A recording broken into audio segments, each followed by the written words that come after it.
Hi everyone, it's Jeff here from Avada with an Avada short.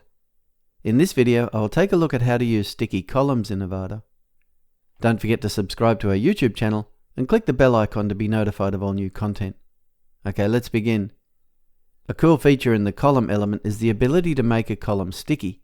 This only works in the container it is in, of course, but this feature can be used in many interesting ways.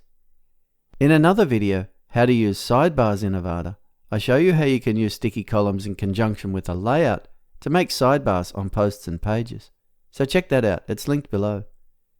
But here I want to show you how you can use sticky columns directly in your page content. Here on the About page of the campaign Prebuilt, there are a bunch of history containers. I'll just scroll down to the first one and use the Shift-P shortcut to go into preview mode. And now if I scroll, you can see that the column with the year in it becomes sticky, and then lets go, and the next one becomes sticky. This is a typical way to use sticky columns.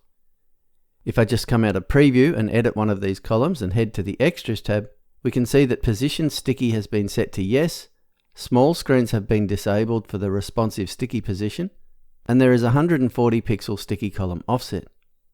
Okay, so we can see as we scroll that the column remains offset from the top of the page by the 140 pixels. And if we go to small screens, we can see the columns have defaulted to 1:1 size, and that they are not sticky here at all. Another example of sticky columns here is on the news page. As we scroll further down, there's a column here on the right of this container that as I scroll further, becomes sticky until we reach the bottom. So many ways to use this.